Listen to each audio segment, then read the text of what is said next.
त्यांनी सांगितलं की असा कोणताही निर्णय नाही की जिल्हा परिषद शाळा बंद होईल. मार्क्सवादी कम्युनिस्ट पक्षाच्या जिल्हा कमिटीच्या नेतृत्वाखाली चारोटी येथून निघालेल्या पायी मोर्चा पालघर जिल्हाधिकारी कार्यालयावर धडकल्यानंतर जिल्हाधिकारी आणि आमदार विनोद निकोले यांच्यात झालेल्या प्रदीर्घ चर्चेअंती आंदोलकांच्या महत्त्वाच्या मागण्या मान्य करण्यात आल्या.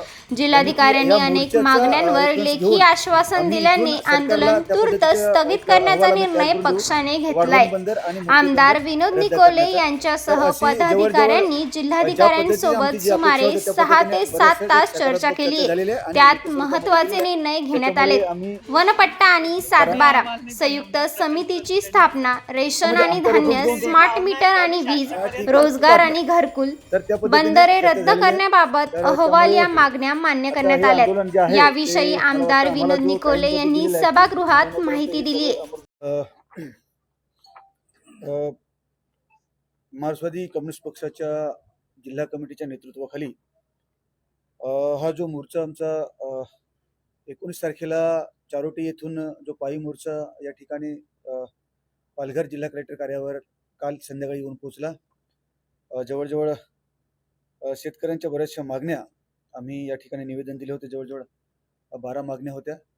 त्याच्यावर खूप सकारात्मक चर्चा या ठिकाणी जवळजवळ खरं म्हणजे चर्चेला पण खूप वेळ घेतला. जवळजवळ 6-7 तास चर्चा झाली आणि खूप विस्तारित चर्चा झाली, समाधानकारक चर्चा झालेली आहे. आणि आम्ही जे कालपासून मीडियासमोर आलोत किंवा आमचे संबंध या शेतकऱ्यांसमोर जे जे विषय आम्ही मांडले ते विषय आमच्या ज्या अपेक्षा होत्या अपेक्षेप्रमाणे चर्चा झालेली आहे. या ठिकाणी आम्ही नेहमी हा उल्लेख केलेला आहे की आम्हाला याच्यावर काही प्रश्न हे तात्काळ इथे सुटलेले आहेत आणि काही प्रश्नांवर आम्ही हा सुद्धा त्यावेळेस बोललो होतो की आम्हाला जर समयबद्ध काही लिखित जर दिलं तर हे आंदोलन आम्ही स्थगित करत आहोत. तर आम्हाला त्या पद्धतीने आमच्या अपेक्षेप्रमाणे चर्चा होऊन आम्हाला हे समयबद्ध लेखी स्वरूपामध्ये आपल्या ह्या पालघर जिल्ह्याच्या जिल्हाधिकारी मॅडम यांनी दिलेला आहे.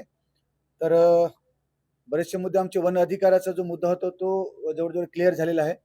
आमची मागणी होती की आम्हाला सेपरेट 7/12 दिला पाहिजे आणि जे जे काही क्षेत्र अजून 2 गुंठे मिळालेले आहेत, 3 गुंठे मिळालेले आहेत, त्या ठिकाणी प्रत्यक्ष स्थळ पाहणी करून वन जे काही अधिकारी आहेत त्यांनी प्रत्यक्ष स्थळ पाहणी करून त्याच्यामध्ये ते क्षेत्र पुन्हा ते त्यांना वाढवून दिलं पाहिजे, वाढीव क्षेत्र दिलं पाहिजे. ते चर्चा झालेली आहे आणि आम्हाला असं लिखितही दिलेलं आहे की प्रत्यक्ष जागेवर जाऊन स्थळ पाहणी करून पंचनामा करून त्याच्यामध्ये सुधारणा करण्यात येईल. सेपरेट 7/12च्या बाबतीत ह्या थोडासा धोरणात्मक निर्णय असल्यामुळे आमची मागणी अशी होती की जो वनपट्टेधारक आहे त्या वनपट्टाधारकाला जे काही शासनाच्या योजना आहेत त्या योजनांचा लाभ मिळत नाही. तर इथे काय पर्याय काढता येईल. तर आमची सविस्तर चर्चा झाली, मॅडमच्या समोरही चर्चा झाली आणि मॅडमनी त्याच्यामध्ये सकारात्मक भूमिका घेतलेली आहे आणि त्या वनपट्टेधारकाला त्याचं क्षेत्र मोजून तो नकाशा दिला जाईल आणि त्याला ॲग्रीस्टॅग देण्याची व्यवस्था करण्यात येईल. तर ते एक चांगलं पाऊल आहे. ॲग्रीस्टॅग जर दिला तर नक्कीच त्या वनपट्टेधारकाला शासनाच्या ज्या पण योजना आहेत त्याचा लाभ मिळेल. त्याच्यासाठी आम्हाला समयबद्ध लेखी दिलेलं आहे की त्याच्यासाठी 3 महिन्यांचा कालावधी आम्हाला देण्यात आलेला आहे आणि आम्हीही तो मान्य केलेला आहे की 3 महिन्याच्या कालावधीमध्ये हे ॲग्रीस्टॅग दिले तर ते एक चांगलं पाऊल हे उचललेलं ते आम्हाला लिखित स्वरूपामध्ये मिळालेलं आहे. त्याचप्रमाणे वर्कर्स जागा, सिलिंगची जागा ह्या ज्या काही आहेत देवस्थान वगैरे याच्यावर सुद्धा चर्चा झाली. तोही धोरणात्मक निर्णय आहे, परंतु आम्ही लिखित स्वरूपामध्ये मागितलेलं आहे. आता हे जागेवर जाऊन पंचनामे किंवा ती जागा कसं सर्वेक्षण करायचं तर या ठिकाणी अशी चर्चा झाली की मॅडमच्या याच्या खाली जे काही त्यांचे महसूलचे अधिकारी आहेत म्हणजे तालुका लेवलवर तहसीलदार आहेत असे जे आहेत त्यांचे ते अधिकारी घेऊन आणि एक समिती आम्ही फॉर्म करण्याचं ठरवलेलं आहे. पण ती समिती फक्त त्यांच्यापुरती मर्यादित न राहता आमचेही मार्क्सवादी कम्युनिस्ट पक्षाचे काही पदाधिकारी त्याच्यामध्ये घेतले पाहिजेत. तर ते आम्ही 5 पदाधिकारी आमचे त्याच्यामध्ये घेतले जातील. म्हणजे एक संयुक्त समिती नेमून त्याचा एक अहवाल एक तयार केला जाईल आणि त्याच्यामध्ये सुद्धा कलेक्टर मॅडमनी एक चांगली भूमिका घेतली आहे की शक्यतो तो अहवाल या शेतकऱ्यांच्या बाजूने पॉझिटिव्ह अहवाल हा शासनाला सादर करण्यात येईल. एक चांगलं पाऊल आहे. त्याच्यामध्ये आम्ही स्वतः आहोत. हे एक आमच्यासाठी एक जमेची बाजू आहे आणि ते संपूर्ण जिल्ह्यामध्ये जिथे जिथे अशा जागा आहेत त्याचा ते अहवाल आम्ही तयार करणार आहोत. त्याचप्रमाणे बरेचसे विषय हे चांगल्या पद्धतीने चर्चा झालेली आहे. तळघराचे जे आम्ही दावे दाखल केले होते ते तळघराचे दावे त्यांनी एक्सेप्ट केलेले आहेत आणि आता यापुढे जे अजून तळघराचे आम्ही फॉर्म जे भरणार आहोत तर आम्ही मॅडमने सांगितलं की तुमच्याकडून पण एक आम्हाला फॉर्मॅट देण्यात यावा. तो फॉर्मॅट त्यांनी दिलेला आहे आणि तोही एक सोयीस्कर आहे की जेणेकरून जे हजारो लोक ज्या जमिनीवर राहतात अजूनही त्यांना त्या घराच्या जमिनीचा त्यांच्याकडे कोणता पुरावा नाही तर तो तळघराच्या माध्यमातून एक फॉर्मॅट त्यांनी दिलेला आहे आणि तो चांगला सोयीस्कर दिलेला आहे. तो आम्ही संपूर्ण जिल्ह्यामध्ये यापुढे प्रत्येक तालुक्यामध्ये ते फॉर्म आम्ही भरून घेऊ आणि सर्व लोकांना तळघराचा एक चांगला पुरावा मिळेल. त्या बाबतीत चर्चा झाली. तो थोडासा धोरणात्मक निर्णय आहे परंतु आम्ही त्यांच्यासमोर अशी मागणी केली का पालघर जिल्हा हा शक्यतो ग्रामीण भागामधला जो शेतकरी आदिवासी बहुल आहे तर तो एवढं बिल वगैरे भरू शकणार नाही तर शक्यतो तो हा जिल्हा या स्मार्ट मीटर पासून वगळण्यात येईल का अशा प्रकारचा अहवाल तुम्ही एक रिपोर्ट हा शासनाला पाठवा. आजच्या मोर्चाच्या अनुषंगाने असा तुम्ही एक रिपोर्ट पाठवा की हा शक्यतो वगळण्यात येईल का. तर ते रिपोर्ट पाठवतील पण आम्ही ही भूमिका घेतली की शक्यतो MSEBचे ते अधिकारी होते त्यांना मी सांगितलं तुम्ही याच्या पुढे ते मीटर जबरदस्ती लावण्याचा प्रयत्न करू नका आणि त्या घरामध्ये कोणताही घर मालक नसताना तुम्ही मीटर लावून जाता. जे आमचे BPL मीटर आहेत ते काढून आणि स्मार्ट मीटर लावतात हे काही योग्य नाही. तेही त्यांनी मानले की यापुढे आम्ही तसं काही करणार नाही. एक ही चांगली सकारात्मक चर्चा झालेली आहे. पेशा भरतीच्या बाबतीत आता सध्या कॉन्ट्रॅक्ट पद्धतीने शिक्षक वगैरे पदभरती आहे. सुप्रीम कोर्टामध्ये तो निर्णय अजून पेशा भरतीचा सुरू आहे. तो त्याच्यावर निर्णय आल्यानंतर ते म्हणाले की कायमस्वरूपी आम्ही करू पण अजूनही 10,000 शिक्षक हे कॉन्ट्रॅक्ट पद्धतीने भरणार आहे येणाऱ्या काळामध्ये. तर ती ही चर्चा चांगली झालेली आहे. त्याचप्रमाणे सर्व कुटुंबांना घरकुल योजना आता घरकुल योजनाचे लाभार्थी जवळजवळ 70,987 लाभार्थी घरकुल हे मंजूर झालेले आहेत. 22,685 घरकुल पूर्ण आहेत आणि तोही एक चांगली सकारात्मक चर्चा झाली आहे. येणाऱ्या काळामध्ये आम्ही त्यांना विनंती केली आहे का जो जेन्युइन गरजू आहे त्याचा सर्वेमध्ये नाव आलं पाहिजे. कधी कधी असं होतं की ज्याचं कधी कधी घरकुल घर पक्क असताना पण त्याला दुबार लाभ दिला जातो तर हे शक्यतो टाळलं पाहिजे. तर ते त्यांनी या ठिकाणी मंजूर केलेलं आहे की असं होणार नाही.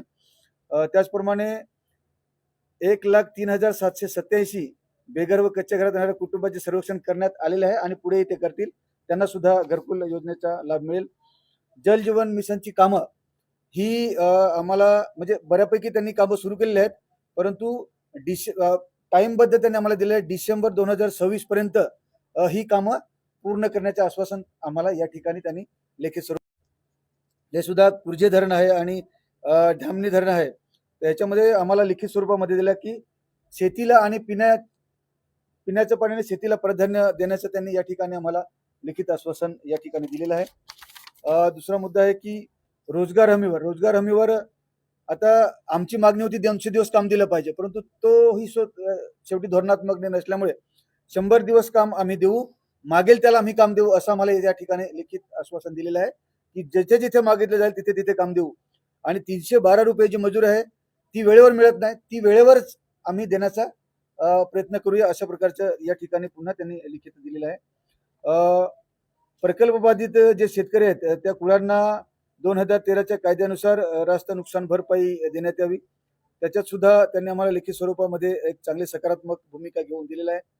35 किलो धान्य आम्ही मागितलेले आहे 2 रुपये किलो दराने 3 रुपये किलो दराने. आता सध्या असं झालंय की या भागामध्ये 3 किलो तांदूळ देण्यात येत होता आणि 2 किलो गहू देण्यात होता.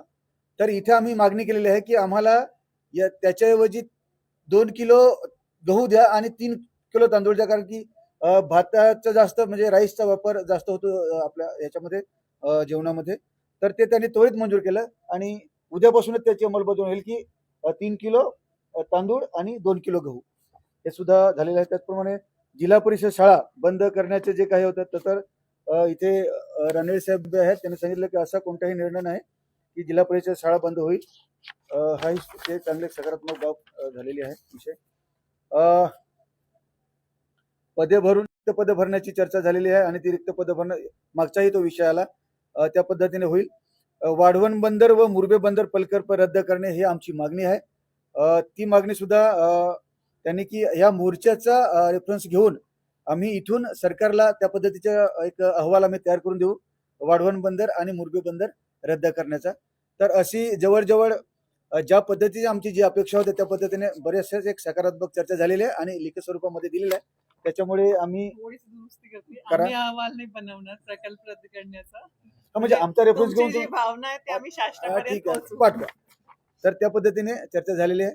तर त्यामुळे आता हे आंदोलन जे आहे ते मला वाटतं आम्हाला जो टाइमबद्ध दिलेला आहे की 3 महिन्यापर्यंत हे सर्व अंमलबजावणी होईल. तर मला वाटतं आम्ही त्या 3 महिन्यापर्यंत हे जे आमचं आंदोलन आहे ते मला वाटतं आमचे सर्व पदाधिकारी आहेत तर ते आम्ही या ठिकाणी ते स्थगित करण्याचा निर्णय आम्ही घेऊया आणि खाली आमच्या लोकांना सांगूया की हे 3 महिन्यापर्यंत हे आम्ही हे आंदोलन स्थगित करतो. ज्या पद्धतीने चर्चा झाली आणि हा जिल्ह्याचाच प्रश्न आहे तो पूर्ण राज्याचा होता तर तो विषय थोडा वेगळा होता. पण आम्ही जिल्ह्यातच आहोत आणि जी कमिटी फॉर्म केली त्याच्यामध्ये आम्ही 5 प्रतिनिधी आहोत. म्हणजे आम्ही मॅडमना हा तगादा धरणार, आम्ही निवेदन देणार. महिन्यातून किंवा 2 महिन्यातून तरी एक मीटिंग त्याच्यावर होईल आणि फॉलोअप आमचा हा कंटिन्यू राहील. जी मीटिंग आहे त्या मीटिंग मध्ये 5 तुमची CPA कमिटी. कमिटी किती जणांची कमिटी असणार आहे आम्ही आणि आमची ती नेमकं कशाचा सर्वे करणार आहे म्हणजे नेमकं काय त्याच्यामध्ये ते होणार आहे? आमचं आंदोलन या आहे. सर्व मागण्यांतील आमचे 3 सर्व पदाधिकारी महिन्यांच्या आहेत, आत तर ते आम्ही अंमलबजावणी या ठिकाणी करण्याचे चर्चा आश्वासन करण्याचा मिळाल्याने आम्ही आमदार घेऊया. विनोद निकोले यांनीही जिल्हाधिकारी 3 महिन्यापर्यंत कार्यालयासमोर आम्ही आंदोलन स्थगित आंदोलन करत असल्याची घोषणा दिली आहे. ज्या पद्धतीने चर्चा झाली RB आणि, न्यूज हा साठी जिल्ह्याचा मलिक प्रश्न शेख, आहे, तो पूर्ण मोखाडा. राज्याचा होता, तो विषय थोडा वेगळा होता. पण आम्ही जिल्ह्यातच आहोत आणि जी कमिटी फॉर्म केली त्याच्यामध्ये आम्ही